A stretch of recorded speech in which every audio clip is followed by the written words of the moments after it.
Captain Prabhakaran படம் வந்து என்னுடைய வாழ்க்கையில் ரொம்ப நெருக்கமான படம். கிட்டத்தட்ட கள்ளக்குறிச்சி ராஜா தியேட்டரில் வந்து 100 நாள் ஓடுனுச்சு.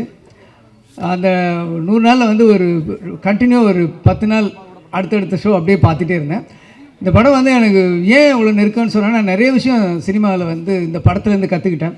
ஸ்க்ரீன் ப்ளே எப்படி இருக்கணும் அப்படிங்கிறது. நம்ம வந்து படம் பார்த்திங்கன்னா 2 சாங்குமே ஹீரோக்கு கிடையாது. எவ்வளோ புதுசு பாருங்க, 2 பாட்டு தான், அதுவே புதுசு அந்த டைமில்.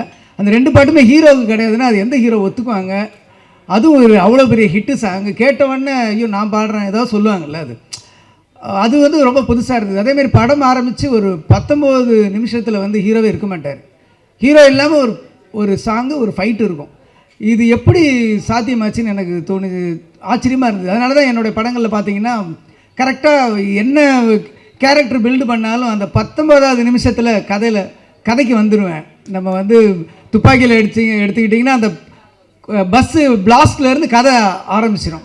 அது கரெக்டாக கேப்டன் பிரபாகரனோட இன்ஸ்பிரேஷனில் தான் அந்த ஃபஸ்ட்டு 20 மினிட்ஸ் இருந்தது. அதே மாதிரி ஒரு ஆக்ஷன் ஃபில்மில் வில்லன் இறந்துட்ட பிறகு படம் இருக்காது. வில்லன் தான் ஹீரோவோட எனிமி, அவன் தான் கதை. வில்லன் இறந்துட்ட பிறகு படம் இருக்கவே இருக்காது. ஆனால் வில்லன் இறந்ததுக்கப்புறம் 10 நிமிஷம் படம் ஓடும். அதுதான் எனக்கு திருப்பி ரமணாவில் இன்ஸ்பிரேஷன் ஆச்சு. ரமணாவில் வில்லன் இறந்த பிறகு திருப்பி 10 நிமிஷம் இருந்துச்சு. ஏன்னா பார்ப்பாங்க அப்படின்ற ஒரு நம்பிக்கையை வந்து எனக்கு அந்த படம் கொடுத்தது. அவ்வளோ பெரிய பிரம்மாண்டம், ஒரு ஆச்சரியமான ஒரு பிரமிப்பை அந்த படம் கொடுத்துச்சு. அந்த படத்தில் வந்து லியாகத் அலி கான் சாரோட வசனம் ஆகட்டும், நான் ஒரு ஷோவில் வந்து லிட்டரலாக என்னன்னு 36 இடத்துல கிளாப்ஸு டயலாக்கு மட்டுமே இருந்துச்சு. ஸோ அப்படிப்பட்ட ஒரு அற்புதமான படம்.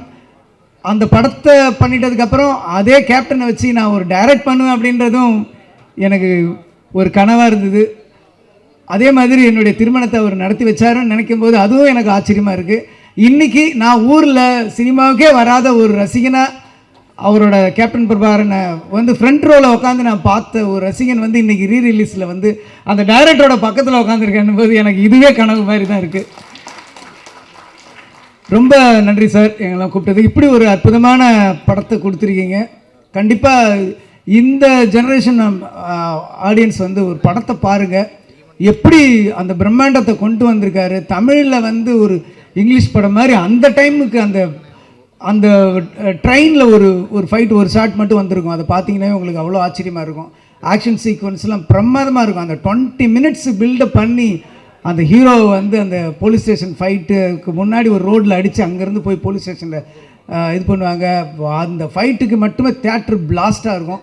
இந்த தடவை பாருங்கள் இந்த படத்தை, ரொம்ப உங்களுக்கு பிடிக்கும்.